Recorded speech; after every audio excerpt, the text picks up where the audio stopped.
Pranto, ya. Kalau kenal Pak Pranto, kemudian saya harus memasangkan springle dan sekaligus diambil menjadi teknisi di sini tahun 2005, Pak. Setelah itu baru kita dikenal oleh orang-orang dan di tahun 2008 saya masuk di BBP. Itu sekilas pengalaman saya tentang pertanian. Jadi di pagi hari ini memang terima kasih kepada panitia, juga Bapak Kepala Desa dan teman-teman semua yang ada di Buana Jaya, karena kami ditugaskan untuk memberikan sedikit pengalaman kepada para petani, Bapak RT, karena di balik lahan pertanian yang sudah hijau royo-royo kita ini mau nggak mau nanti akan ada penyempitan lahan, Pak, yang mana kita harus pandai-pandai mengelola lahan di sekitaran rumahan, begitu ya. Mungkin karena konsesi tambang itu tidak bisa tidak, karena dia punya siupun, begitu ya. Sehingga kita harus terdesak, kemudian kita harus pandai-pandai memanfaatkan lahan yang sedikit ini, yang makin sedikit, begitu. Tetapi bukan tidak mungkin nanti kalau lahan ini bisa diminta oleh Pemprov, ya, misalnya Pemda, misalnya kita bisa mengelola lahan sawah kembali, itu bisa jadi, ya. Tetapi untuk mengantisipasi itu kita memang harus mempersiapkan diri untuk mempunyai produk-produk yang unggulan dengan lahan sempit menghasilkan keuangan yang cukup mumpuni, begitu. Karena dengan hadirnya IKN memang kita ini sekarang dituntut untuk kreatif, Pak, ya, untuk kreatif, untuk bisa menciptakan hal-hal yang berguna buat anak cucu kita terutama, ya. Karena ke depan yang jelas kita ini akan kedatangan IKN, ya. Mau tidak mau kita harus menyuguhkan macam-macam hortikultura yang notabene dibutuhkan oleh IKN, ya. Jadi dari sekarang memang perlu kita persiapkan semuanya ini. Untuk itu, kalau hortikultura ini sebenarnya bukan hanya tanaman buah, Pak, ya. Mulai dari tomat, lombok, timun, terong dan sebagainya, termasuk buah-buahan ini, kita masuk ke hortikultura. Walaupun nanti kita prakteknya di membuat populasi buah-buahan, tetapi tidak ada jeleknya kalau sedikit saya singgung masalah hortikultura yang lain, ya. Misalnya tomat atau lombok. Kemudian di sini memang sudah banyak petani-petani hortik yang sudah maju, contohnya Pak Kasuri, mungkin ada Pak Wakisan dulu, ya, juga Pak Saji mungkin, ya. Jadi itu memang perlu kita kembangkan sekarang ini. Jadi syarat-syarat untuk di hortik, misalnya kita ini di hortikultura, Pak, contohnya di buah-buahan memang harus punya prinsip, ya, A3, ya, anti banjir yang satu, A1, yang kedua adalah ada air, ya, yang ketiga adalah aksesnya mudah, Pak. Jadi yang dimaksud anti banjir ini janganlah hortik ini ada banjir. Kalau ada banjir yang jelas kita resiko, ya. Kemudian A yang kedua ada air, Pak. Jadi anti banjir tapi dekat dengan air, misalnya bekas lombok, bekas kurian batu bara misalnya, atau rawa-rawa lah, kita bikin embung atau gimana lah. Yang jelas harus dekat air kalau hortikultura, ya. Kemudian aksesnya mudah, Pak. Jadi walaupun kita punya hortikultura, tanaman timun, tomat, lombok dan sebagainya, tetapi aksesnya itu susah, ini akan ada kos yang nambah, Pak. Contoh, kita punya tanaman timun, di harga sekarang sudah harganya amblak, lokasinya jauh, kemudian harus ngojek, kan kosnya makin tinggi. Ini yang penting. Jadi kalau bisa ya di dekat-dekat rumah, walaupun agak susah sekarang, tetapi yang jelas jalan usaha tani ini sudah harus masuk, begitu, Pak. Itu untuk syarat penting dari hortikultura. Kemudian yang lain-lain tentunya bapak-bapak juga sudah mengalami atau menanam di rumah, misalnya penyemaian itu memang perlu ada pelatihan Pak, karena ternyata para petani ini juga sekarang walaupun penyedia bibit itu banyak, memang perlu bisa dalam artian ini bibit itu harganya mahal. Jadi kalau beli di penangkar tuh memang terasa betul. Beda dengan kita kalau bisa menanam begitu ya. Itu sekilas hortikultura yang biasa saya tanam. Contohnya memang untuk hortikultura yang pernah saya tanam itu banyak sekali, mulai dari tanaman sayuran daun, sayuran buah, kemudian sayuran yang agak jangka panjang. Kalau bisa memang petani harus punya 3 fase tanaman, Pak. Ada jangka pendek, ada jangka menengah, dan ada jangka panjang. Sehingga kita ini tidak terlepas dari ada harga, begitu. Jangka pendeknya biasanya sawi, bayam, kangkung. Kemudian jangka menengahnya biasanya lombok, tomat, terong, dan sebagainya. Nggih, Pak, monggo nggih. Jadi ini perlu ada sistem ya. Jadi di jangka pendek sawi, bayam, kangkung punya, kemudian terong, lombok, tomat, timun, dan sebagainya itu punya. Kemudian yang ketiga kalau bisa pepaya, buah-buahan itu punya. Sehingga kapanpun jenengan punya panenan yang bisa untuk dipasarkan. Itu kalau bisa, Pak. Kalau tidak ya setidak-tidaknya memang jangka menengah punya, jangka panjangnya juga ada. Artinya punya tanaman tomat, terong, lombok salah satunya, kemudian ada tanaman yang jangka panjang, misalnya durian, alpukat, kemudian jeruk, dan sebagainya. Itu alangkah baiknya seperti itu. Dan kali ini yang disuruhkan ke saya adalah untuk praktek lapangan tentang okulasi, Pak ya. Okulasi tanaman buah ya. Okulasi ini memang harus ada batang bawah dan batang atas ya, atau entres ya.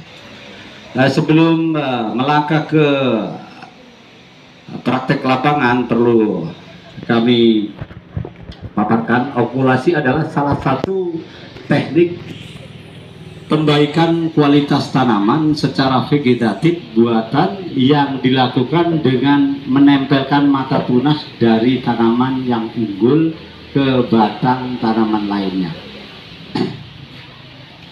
Perlu saya jelaskan dulu, Pak ya, tentang bahasa okulasi. Bapak-bapak mulai sekarang tolong dirubah bahasanya ya. Banyak bapak-bapak walaupun orang itu sudah petani sejak lahir itu kalau okulasi itu dikata setek, betul Pak? Wah iki setekan ini, ngengkel, padahal dia salah. Setek itu anggur Pak. Anggur itu dipotong, misalnya kata Pak Prefek, dipotong misalnya 20 cm, 2 ruas ya, itu ditancapkan, kemudian ditaruh tempat yang teduh, itu setek, langsung ditancapkan. Katu, tahu katu Pak? Itu setek ya. Singkong itu setek. Pokoknya yang dipocok atau bahasa Jawanya, dibacok, diinjek nih, itu setek ya. Jadi jangan salah loh. Nah itu apa? Ada cangkok, ada okulasi, ada sambung pucuk ya. Ini harus dibedakan ya. Kalau cangkok ya memang harus kita mengerat cabang ya. Biasanya cabang sing ngalor hitam ya. Jadi sinarnya penuh, itu dicangkok boleh. Dan syarat cangkok itu kalau bisa memang, bukan kalau bisa, memang harus tanaman yang sudah berbuah. Jadi kalau tanaman itu belum berbuah dicangkok, biasanya itu buahnya juga kurang bagus, kualitasnya kurang bagus ya, untuk cangkok. Dan utamakan cangkok itu memang yang cabang bagian timur Pak, itu lebih bagus ya, itu cangkok ya. Kemudian cangkok itu juga harus memilih tanaman ya. Tidak semuanya tanaman bisa dicangkok. Yang bisa misalnya mangga, ya jeruk, itu bisa, rambutan bisa, langsat bisa, kemudian kelengkeng juga bisa, salak bisa, bisa. Yang cara nyangkok salak, ada yang bisa? Nah, belum bisa. Mudah sekali sebenarnya. Cangkok salak sepintas saya kasih tahu. Misalnya sampai punya salak pondoh lumut, ya kan, dari Jogja. Iki enak tapi bibitnya lek tuku larang neng Jogja meneh. Nah, arep anu kok mau tak mate. Caranya nyangkok gimana? Sampai cari gelas aqua, dilubangin bawahnya Pak ya, jangan sampai nanti kalau aku masukkan air itu mengenang di situ. Diisi media Pak. Nah, salak itu kan pasti ada tunas-tunasnya kan. Taruh di bawahnya anakan. Setelah nanti akar itu masuk kurang lebih 3 atau 4 bulan, akar ini masuk Pak ke polybag tempat tadi ya, botol gelas aqua tadi ya. Setelah masuk itu dipotong Pak, dan itu dipindahkan pasti hidup. Insya Allah hidup, kebanyakan hidup. Ketimbang dipotong langsung. Kalau dipotong langsung, baik itu salak ataupun model palem ya, bunga palem, itu susah sekali. Saya sendiri sudah pernah. Ya mungkin ada sih, tapi prosentasenya itu kecil. Kalau kita hidup mungkin 20 atau 10%-nya Pak ya. Jadi untuk menyangkut salak itu caranya. Gelas aqua diisi media, kemudian tempelkan di bagian bawah anakan. Setelah akar masuk baru dipotong, pindahkan. Itu cara mencangkok salak ya. Kemudian untuk nyangkok yang lain ya tentunya bapak-bapak sudah paham kalau nyangkok itu mudah. Yang penting setelah dikerat kambium itu dibersihkan benar-benar bersih. Kalau nggak bersih masalahnya biasanya itu kembali kulitnya kembali membungkus pohonnya yang dikerat tadi. Dan untuk sekarang kita ke soal selanjutnya. Tujuan utama okulasi adalah mendapatkan jenis tanaman baru dengan sifat yang menguntungkan seperti tahan penyakit serta keunggulan-keunggulan sifat yang dimiliki oleh suatu tanaman. Jadi itu memang tujuan utamanya Pak. Jadi untuk perbanyakan bibit unggul gitu ya. Jadi misalnya jenengan mau okulasi jeruk misalnya, langkah awal yang harus dipersiapkan adalah polybag untuk menyemai batang bawah Pak. Biasanya kalau jeruk itu yang dipakai batang bawah adalah citrun, jenis citrun ya. Nah, jenis citrun itu disemai biasa biji Pak, biji aja. Setelah nanti kurang lebih diameternya itu 3 sampai 5 cm ya, itu baru bisa ditempel. Tapi syarat utamanya kenapa kok harus ditempel, harus dicangkok, harus disambung begitu?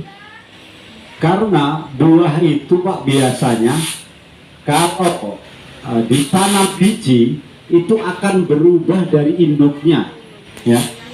Udahlah sampean beli mangga manis, kemudian sampean tanam bijinya bagus, tapi bentuknya itu biasanya lancir ke atas ya kan.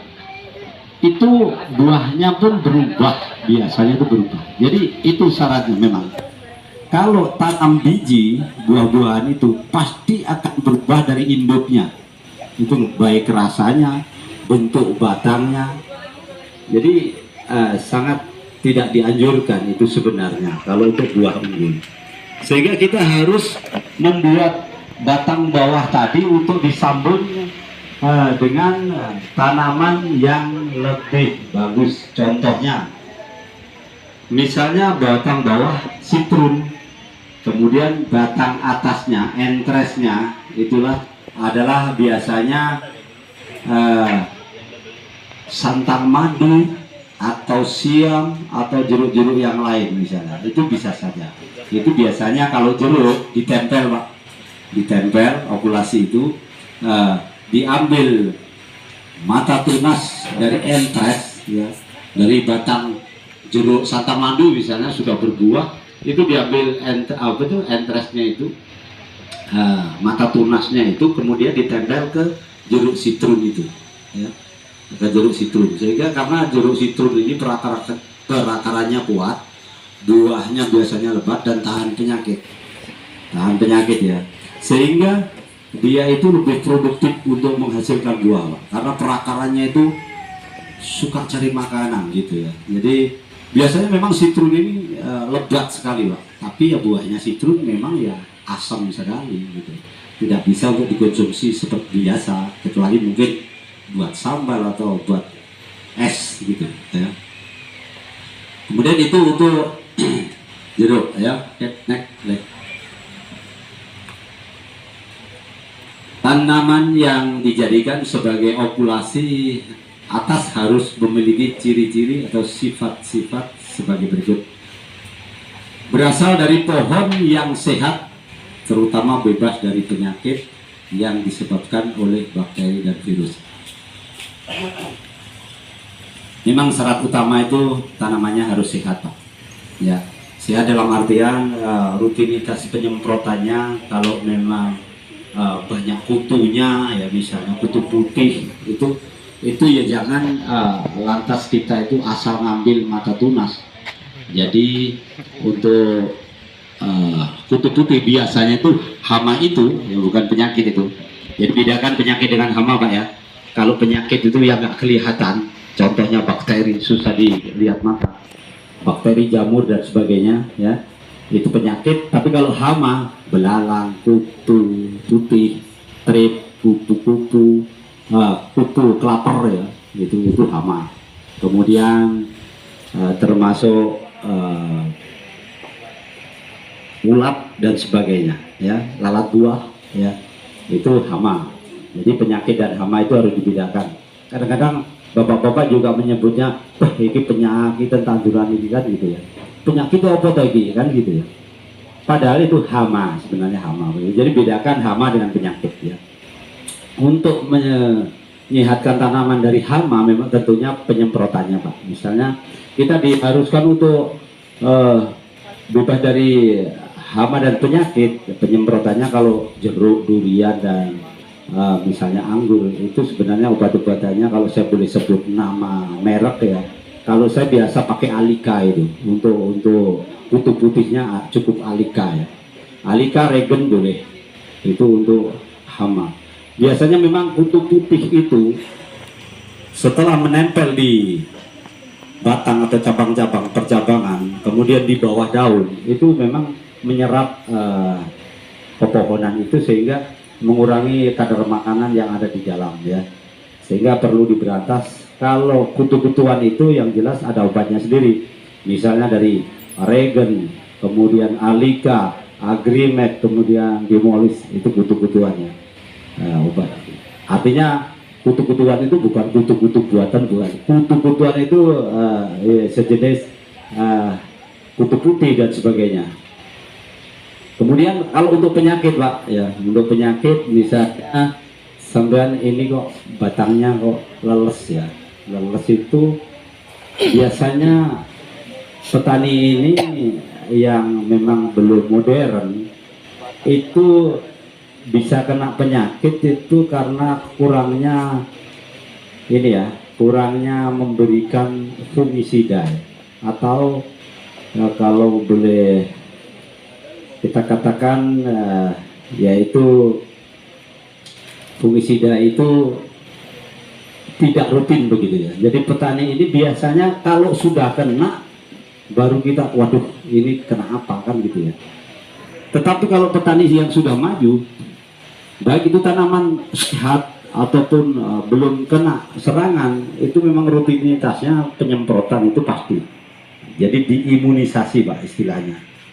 Jadi kalau memang punya tanaman misalnya jeruk ada 100 pohon, memang harus 15 hari sekali katakanlah itu penyemprotan ya.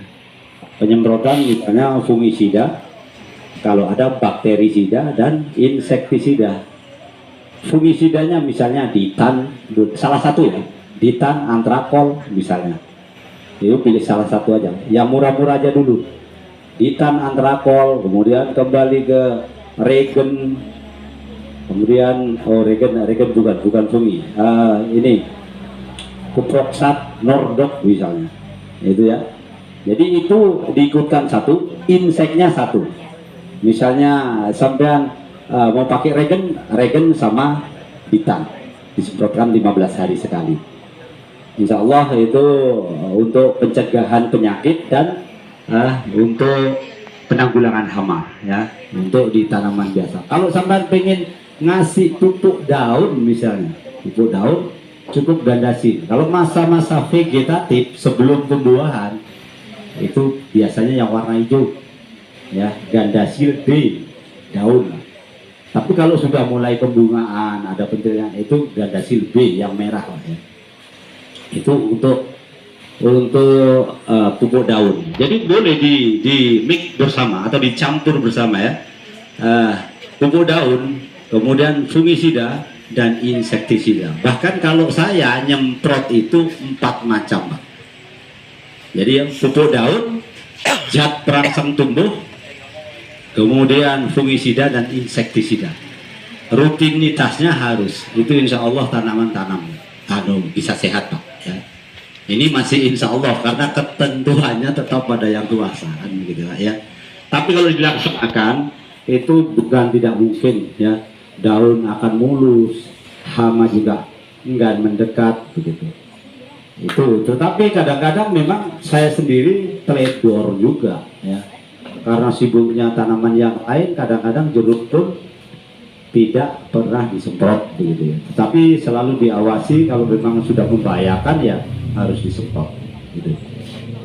Kemudian untuk jeruk khusus ini ya Pak ya, saya kasih gambaran. Jeruk itu kapan dibuahkan ya? Karena jeruk itu sejak disemai kemudian diokulasi, umur 8 bulan ini sudah membawa bunga, Pak. Jadi jangan terlalu bangga dulu. Kalau memang sampai pengen jadi petani jeruk, jangan membuahkan di bawah 1,5 tahun. Jadi jangan, wah jeruk ini usuk wah, semua nang di wah nih kabeh, Pak. Ya, itu salah sebenarnya. Kalau bisa di bawah 2 tahun, di atas 1,5 tahun baru dibuahkan. Terus buahnya kalau buah gimana? Diguntingi, Pak. Amerika eman-eman masih sebesar kelereng sudah harus dihabiskan. Kalau besar sedikit sampai dari jeruk keras, terus eman-eman, Pak. Karena jadi duit itu. Tetapi dampaknya pada batangnya nanti. Jadi nggak bisa awet gitu. Nggak bisa awet. Karena apa? Dia harus menanggung beban berat ya, beban berat kesana kemari, sementara umurnya belum sampai begitu ya.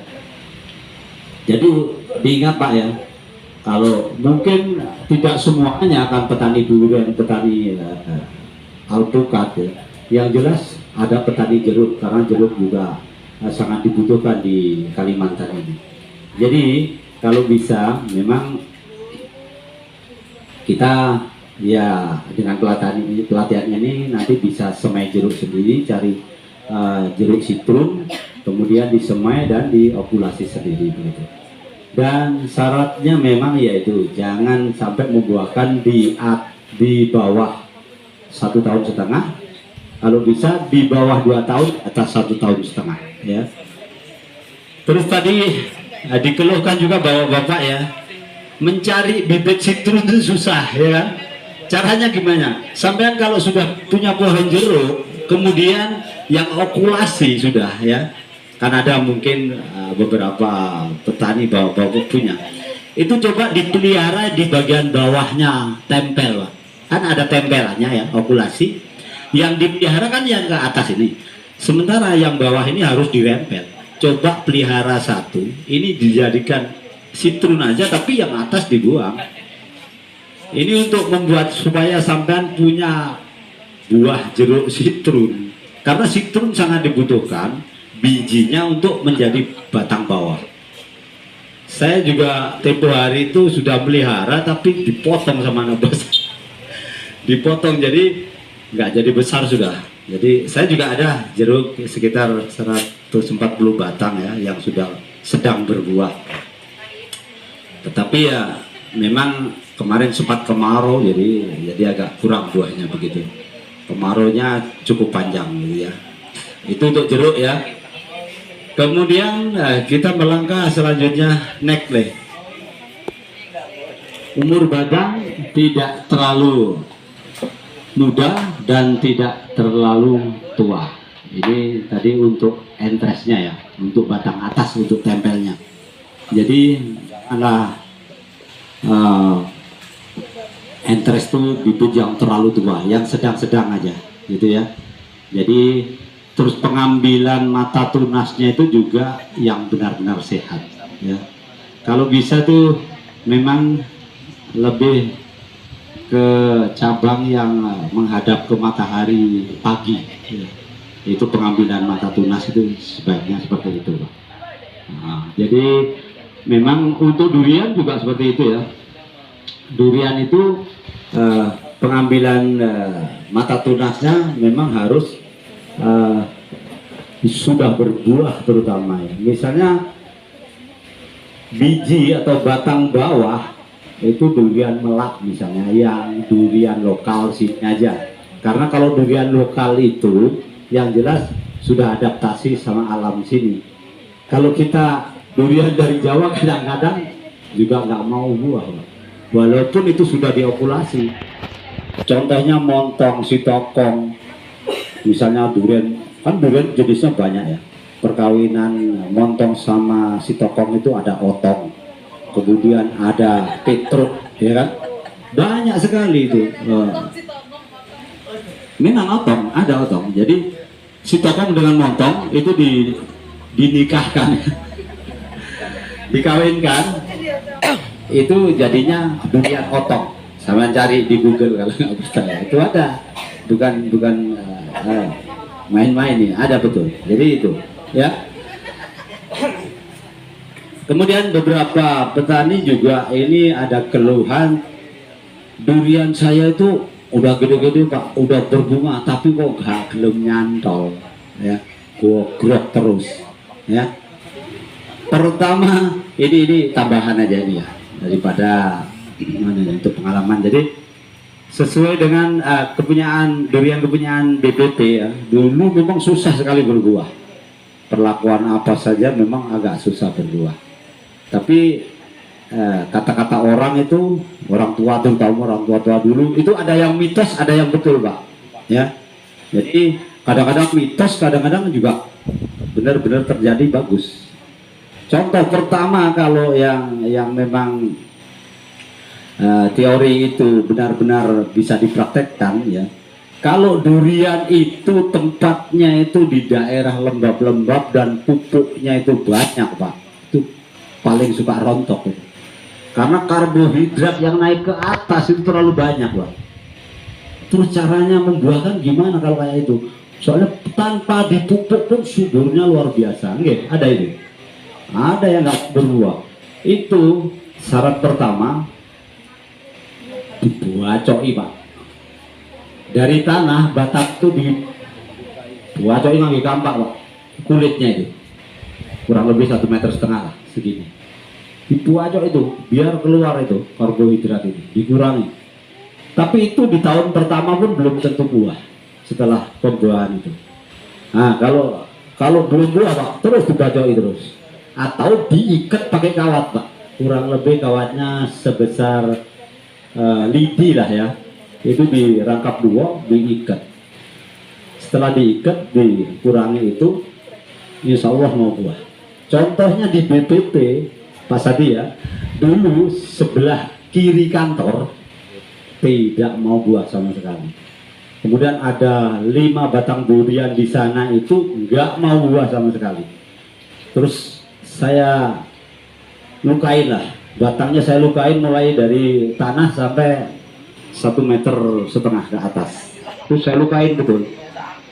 Nah, Setelah saya lukain, tahun pertama belum mau buah, tahun kedua belum. Saya ikat Pak pakai kawat. Akhirnya sekarang buah. Mau buah memang kalau. Jadi memang bisa masuk akal. Tapi jangan dilakukan. Ada yang kadang-kadang mitosnya orang tua Pak. BH-nya ibu-ibu itu loh diikat kan. Iya. Bisa jadi mungkin kebetulan itu ya. Karena nggak masuk akal kalau BH aja. Kecuali tali gotang. Tali gotang ya tali di kawat itu no. Tuh ikat insya Allah. Tapi ada itu BH ada. Bahkan kukusan. Dulu ada kukusan ya, kalau sekarang nggak ada. Kukusan buat nanak nasi itu di kawat nih gini. Itu di batang pete biasanya. Ya. Sekarang menjalar ke pete. Pete nggak mau buah rontok terus. Ini juga nggak masuk akal ya. Cuma obatnya itu aspirin. Puyer bintang 7. Dikocok 3 ya. Jadi kulitnya itu dibuka gini. 1, 2, 3. Kemudian puyer itu satu saset, ikat Pak. Temen saya itu namanya Top ID itu borong pete. Senjatanya cuma aspirin. Jadi lain peti rawah didorong selawe tahun. Terus diobati itu. Ya, gombel terus Pak. Jadi yang punya peti itu akhirnya ya betul gitu. Tapi itu rahasia buat pemborongnya gitu. Jadi kalau jenengan punya peti kok bendule pakai tapi merotol, itu memang aspirin ini. Atau nggak mau berbuah. Pusing berarti ya? ya? Oh betul. Ya akan mirip-mirip aja. Yang jelas itu obat apa ya? Turun panas ya. Sakit kepala. Bintang 7 nomor 16 Ya, Pak. itu hal yang bisa dilakukan itu. Ini nggak ngapusi loh ya. Bener. Nanti dikira ngapusi. Gitu kan. Jadi jangan sampai peti itu diikuti pakai